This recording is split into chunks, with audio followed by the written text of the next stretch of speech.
No vídeo passado falamos sobre a diferença entre o tabernáculo, o templo que Deus pediu para Moisés construir, e o templo de Salomão, as grandes diferenças que a profecia de 2 Samuel capítulo 7 era uma profecia 100% messiânica, nós provamos, e ali ficou um gancho para um próximo estudo, que é esse de hoje, que fala como Salomão usurpou aquela profecia que falava de Cristo. Nós vimos que o filho de Davi, que iria construir uma casa a Deus, que iria edificar um templo a Deus, era o próprio Cristo, a gente viu isso. Então, para recapitular aqui, a gente vai pegar 2 Samuel rapidinho e vamos ler só os primeiros versículos aqui para a gente tentar entender um primeiro ponto aqui. Davi queria construir uma casa para Deus, porque a tenda, né, o tabernáculo, era onde a Arca da Aliança, que a arca representava a presença do próprio Deus, né, no meio do seu povo. E aí Deus repreendeu tanto ele quanto Natã. Aqui a gente vê nos versículos. Davi fala, versículo 2, eis que moram em casa de cedro e a arca de Deus mora dentro de cortinas. E disse Natã, vai, faz tudo que está no teu coração, porque o Senhor é contigo. Então, aqui a gente percebe até uma coisa interessante, né, que um profeta confirmando o que está no coração do outro profeta, e Deus acabou derrubando por terra os dois profetas, então caíram por terra. Por quê? Porque que naquela mesma noite o Senhor apareceu a Natã e disse, versículo 5, vai e diz ao meu servo Davi, tu me edificarás uma casa para a minha habitação. Então Deus não estava de acordo. A gente percebe aqui que Deus não estava de acordo. E no versículo 13, quando fala que este edificará uma casa ao meu nome e confirmarei o seu trono e seu reino para sempre, e está falando de Jesus Cristo. Então a gente vai direto aqui ao ponto do vídeo, onde Salomão ele usurpa essa profecia. Por quê? A gente vai perceber pelos próprios textos como ele se apropria da profecia.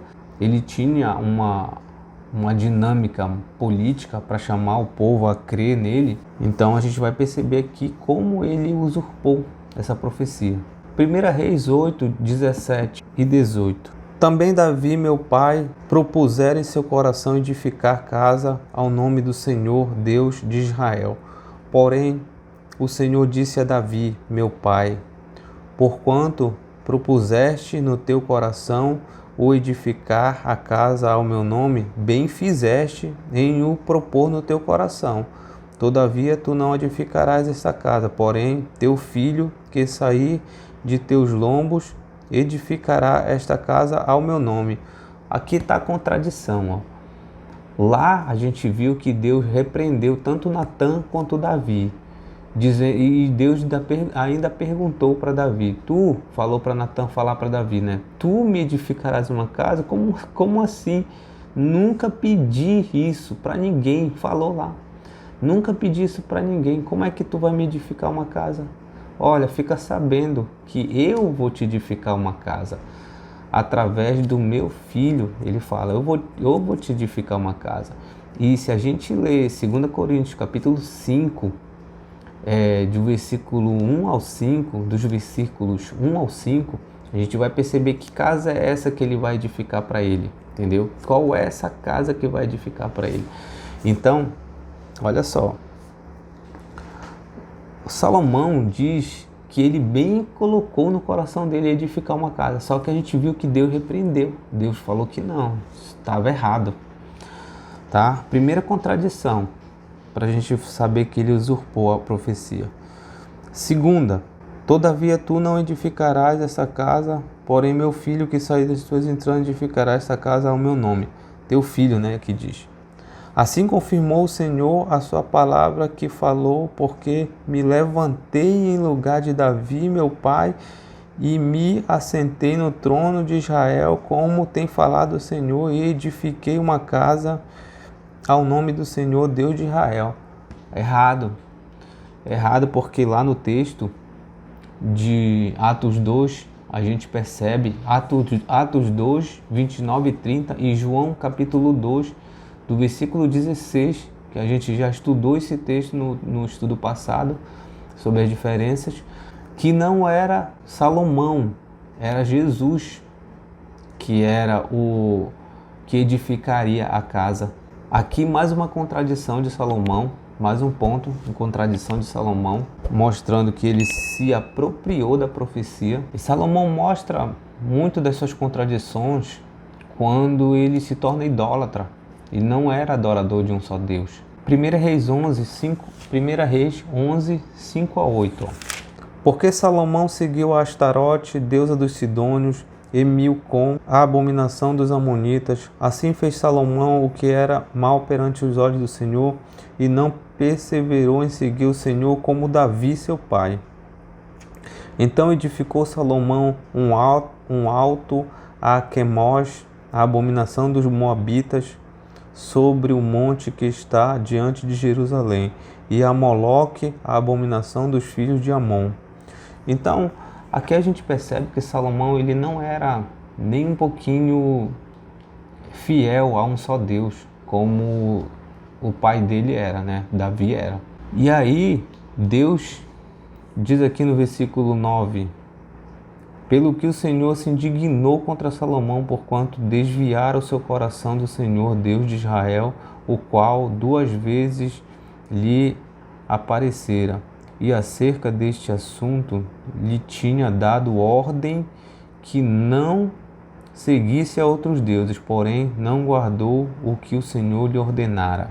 E uma outra evidência de que Salomão se apropriou da profecia, e essa é bem mais forte do que todas, é que no versículo 11 aqui de 1 Reis 11, diz assim, ó: assim disse o Senhor a Salomão, pois que houve isto em ti, que não guardastes a minha aliança e os meus estatutos que te mandei, certamente rasgarei de ti este reino e o darei ao teu servo.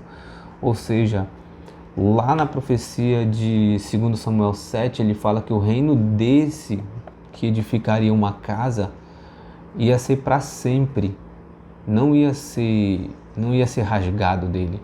Então, mais uma vez confirmando que não era Salomão da profecia, como Salomão se apropriou aqui, entendeu?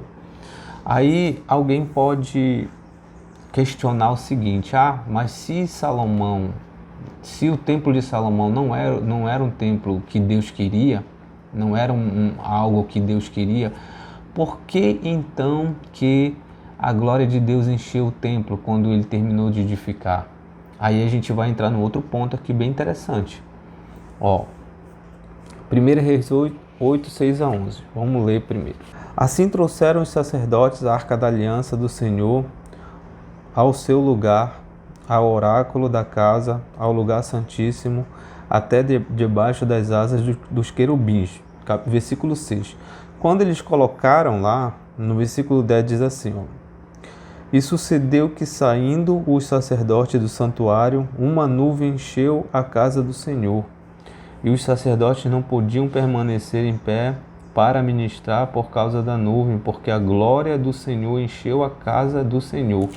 Então, aqui ele fala, chama a casa do Senhor, fala que a nuvem entrou. Mas por que a nuvem entrou? Por que Deus encheu aquela casa?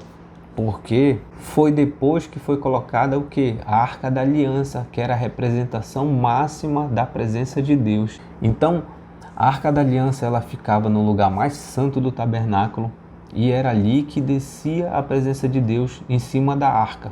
Então ela é como se fosse o coração do tabernáculo, era como se fosse o coração do próprio ser humano, a Arca da Aliança, que lá dentro da arca estavam os testemunhos do Senhor, dentro do coração. Isso é uma representação muito forte do tabernáculo. Então a gente vê aqui, Êxodo 25, 21 e 22. E porás o propiciatório em cima da arca, depois que houveres posto na arca o testemunho que eu te darei. E ali virei a ti e falarei contigo de cima do propiciatório, no meio dos 2 querubins que estão sobre a arca do testemunho, tudo o que eu te ordenar para os filhos de Israel.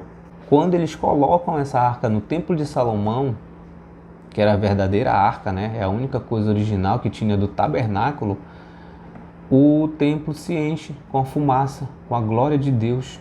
entendeu? Mas foi só por esse motivo, porque alguns podem questionar, né? Como é que o templo não era da vontade de Deus? Salomão usurpou a profecia, e como é que a glória de Deus encheu o templo? Essa é a resposta mais lógica, no caso. Levítico 16:2. Disse, pois, o Senhor a Moisés: diz a Arão, teu irmão, que não entre no santuário em todo o tempo, para dentro do véu, diante do propiciatório que está sobre a arca, para que não morra, porque eu aparecerei na nuvem sobre o propiciatório. Número 789. E quando Moisés entrava na tenda da congregação para falar com ele, então ouvia a voz que lhe falava de cima do propiciatório que estava sobre a arca do testemunho, entre os dois querubins. Assim com ele falava. Então, por ser a arca a representação máxima da presença de Deus, aonde ela estava, a presença de Deus estava. Então, com isso, a gente termina o estudo de hoje, que mostra que Salomão usurpou a profecia que era de Jesus Cristo, entendeu? Que falava de Cristo, né? Vimos aqui nos textos isso, entendeu? E é importante entender sobre esse assunto, porque no próximo vídeo a gente vai continuar os estudos e a gente vai perceber no final de todo o entendimento que a igreja, né, o templo, o tabernáculo, ele tinha uma representação que o templo de Salomão não tinha. O tabernáculo ele tinha uma representação e o templo de Salomão ele não atendia essa representação, entendeu? Assim como os dias de hoje, as pessoas querem construir um templo, dizer que é a casa de Deus com as suas próprias mãos, ao seu bel prazer, e dizem que essa é a casa de Deus.